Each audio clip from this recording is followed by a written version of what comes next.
बंगाली देवरानी को किचन से निकालो।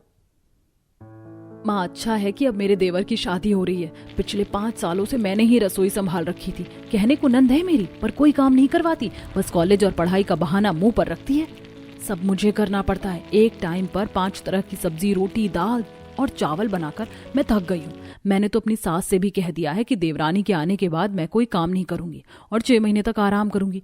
और मेरी सास ने भी कहा है कि वो मुझे 6 महीने का पूरा आराम देंगी, पर 6 महीने के बाद हम दोनों बहू में एक बराबर काम भी बांट देंगी। अरे अविका बेटा, ये तो बहुत अच्छी बात है। अब तेरे भी आराम करने के दिन आ गए। देवरानी के आने के बाद रसोई में कदम भी मत रखना। पूरा फायदा उठाना देवरानी के आने का। अविका खाना बनाते हुए अपनी माँ से बात करती है और फोन रखकर खाना बनाकर कुछ देर आराम करने के लिए चली जाती है। अब इसी तरह कुछ दिन बीत जाते हैं और बहुत जल्द अविका का देवर सूरज अपनी पसंद की बंगाली लड़की से शादी कर लेता है और अविका के घर में उसकी बंगाली देवरानी आ जाती है। 2 दिन बाद उसकी पहली रसोई की रस्म करवाने का सास कहती है, अविका बहू, अब तो तेरी देवरानी आ गई। अब तो तेरे मजे ही मजे। अब जाकर छोटी बहू को रसोई के बारे में बता दे ताकि वो अपनी पहली रसोई कर सके। हाँ माँ जी, क्यों नहीं। चलो मेरी प्यारी देवरानी जी, मैं आपको रसोई दिखाती हूँ इस घर की। अच्छा माँ जी, मैं क्या सोच रही थी, आप सब फिश तो खाता है ना, क्योंकि हमको फिश राइस बहुत पसंद है। हाँ हाँ बहू, हमारे घर में सब नॉनवेज खाते हैं। तुझे जो बनाना है अपनी पहली रसोई में तू बना सकती है। अपनी सास की बात सुनकर रेवती भी खुश हो जाती है और रसोई में जाकर फिश की अलग अलग वैरायटी बनाती है, जैसे फिश करी, फ्राई फिश और फिश का चोखा। और घर वाले भी फिश की अलग अलग वैरायटी देखकर बहुत खुश होते हैं और मजे से खाते हुए रेवती की तारीफ करते हैं। अरे वाह छोटी बहू, तुमने फिश करी तो बहुत अच्छी बनाई है।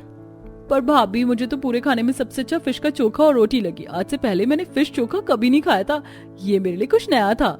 सच में देवरानी जी, फिश तो तुमने बहुत अच्छी बनाई है। वैसे घर में बंगाली देवरानी आने से हमारा फायदा तो बहुत हुआ है। अब हमें स्वादिष्ट फिश खाने को मिलेगी। वो तो है भाभी, और मुझे तो लगता है कि फिश बंगालियों से ज्यादा अच्छा कोई नहीं बना सकता। पहली रसोई में रेवती के हाथों की फिश खाकर पूरा परिवार बहुत खुश होता है और अब आशा के परिवार को हर रोज खाने में फिश ही मिलती है, जिस वजह से धीरे धीरे अविका परेशान होने लगती है। तो आज क्या बनाया है मेरी बंगाली देवरानी ने? आज मैंने पॉपलेट बनाया है। ये क्या होता है? हे भगवान, अरे आपको पॉपलेट नहीं पता?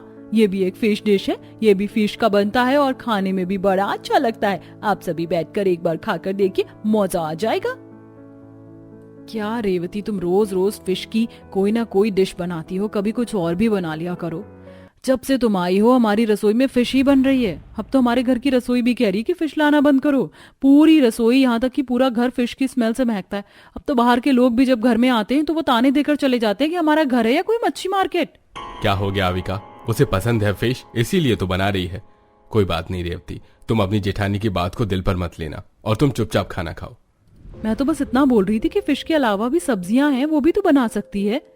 जैसे कभी दाल रोटी या कोई 2-3 हरी सब्जी बना लो। ठीक है, আমি তোমার फेवरेट डिश कल बनेबो, आज यही खा लीजिए प्लीज। अच्छा ठीक है, पर कल प्लीज मच्छी के अलावा कुछ और बना देना।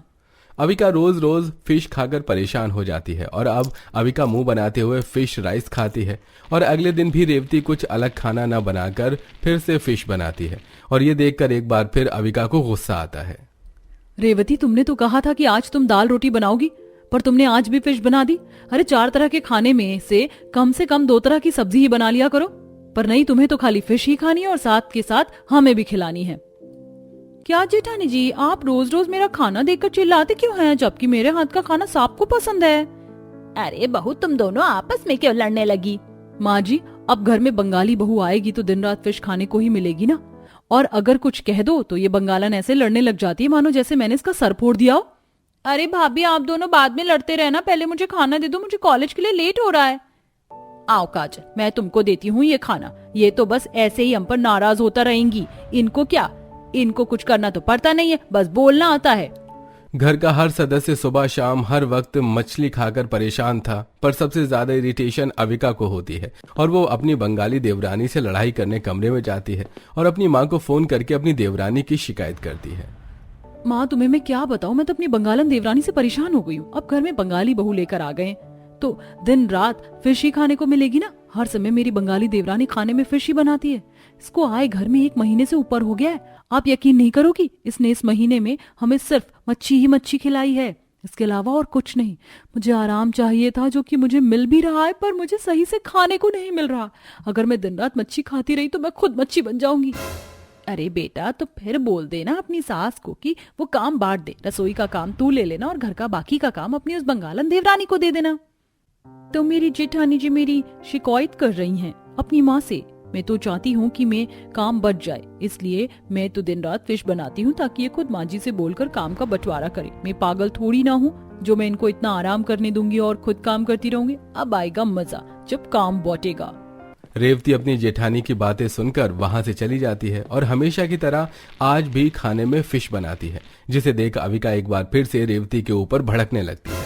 माँ जी देख रही हैं आप, इसने आज भी फिश बनाई है। माँ जी आप तो आज फैसला कर ही दो, मुझे नहीं खानी इसके हाथों की फिश। अब तो आप इस बंगालन को रसोई से निकाल ही दो, मैं इसके हाथों की और ये फिश डिशेस नहीं खा सकती। माँ जी मैं रसोई संभालने के लिए तैयार हूँ, बस इसे रसोई से निकाल फेंको और आप घर के काम बांटो। रसोई मैं संभालूंगी और घर का काम ये करेगी। पता नहीं इस बंगालन को फिश इतनी क्यों पसंद है। हम बताते हैं जेठानी जी को हमको फिश इतना क्यों पसंद है। फिश खाने से दिमाग आता है, और क्योंकि आपने कभी फिश नहीं खाई इसलिए आपको अकल भी नहीं है। माँ मैं इस रोज रोज के कलेश से परेशान हो गया हूँ, तुम अपनी दोनों बहू के बीच में काम बांट ही दो। वैसे भी मैं भी दिन रात फिश खाकर परेशान हो चुका हूँ। अच्छा ठीक है अविका बहू, रसोई की जिम्मेदारी तू संभाल लेना और रेवती बहू तू घर के बाकी के काम कर लेना। आशा अपनी दोनों बहू के बीच में काम बांटकर लड़ाई खत्म कर देती है, पर यह लड़ाई खत्म कहाँ होने वाली थी। जितने दिन रेवती ने अपनी जेठानी को परेशान किया था, अब उतना ही परेशान अविका भी अपनी देवरानी को करना चाहती थी। इसलिए वो रोज की तरह आज भी खाने में 4 तरह की सब्जी और दाल रोटी चावल बनाती है, जिसे देख रेवती का मुंह बन जाता है। मौजी इस घर में सबको पता है ना कि मैं खाने में फिश करी जरूर खाती हूँ, फिर भी जेठानी जी ने 3 दिन से घर में फिश नहीं बनाई। रेवती रसोई की जिम्मेदारी मेरी है और फिश बहुत महंगी हो गई है। वैसे भी 1 महीने तक तुमने रसोई में फिश बनाई है और तुम्हारी उस फिश की वजह से आज तक रसोई में फिश की स्मेल आ रही है। पहले उस बदबू को खत्म तो हो जाने दो, फिर खा लेना फिश। और फिश की ही तो बात है, कौन सा फिश कहीं भागी जा रही है। हम लोग भी खाते हैं फिश, समझी, इसलिए जब बनेगी तब मिल जाएगी। अविका भी रेवती के साथ बिल्कुल वैसा ही करती है जैसा रेवती ने अविका के साथ किया था। अब वो भी कभी आज कभी कल करके रेवती को फिश नहीं खाने देती, और ऐसे ही एक दिन। मौजी मैं बहुत अच्छे से जानती हूँ ये सब कुछ जेठानी जी जानबूझकर कर रही हैं, इसीलिए आज आपको फैसला करना ही होगा। अगर 2 दिन घर में वेज बनेगा तो 1 दिन फिश भी बनेगी। हमको खाने में फिश चाहिए तो चाहिए। मैं तो परेशान हो गया हूँ इस घर में, मुझे कभी कभी लगता है कि घर में आना ही नहीं चाहिए। आप तीनों अपनी फिश पर लड़ाई करो, मैं तो चला यहाँ से। बहू बहुत कर ली तुम दोनों ने लड़ाई, अब इस घर में वही होगा जो मैं चाहूंगी। इसलिए सुबह का और लंच का खाना अविका बहू बनाएगी, तो तू 1 फिश भी बनाएगी, और रेवती बहू रात में जब डिनर बनाएगी तो तू अपनी फिश के साथ 2 तरह की सब्जी भी बनाएगी। इस तरह आशा अपनी दोनों बहुओं के बीच में काम का एक बराबर बंटवारा कर देती है, और अब दोनों बहुएं आशा के अनुसार खाना बनाती हैं, और इस तरह आशा के घर की अशांति 2 महीने बाद जाकर शांत होती है। आशा ये कहानी आपको अच्छी लगी होगी। वैसे फिश किसको खाना पसंद है, कमेंट में अपनी फेवरेट फिश डिश का नाम बताना बिल्कुल मत भूलिए।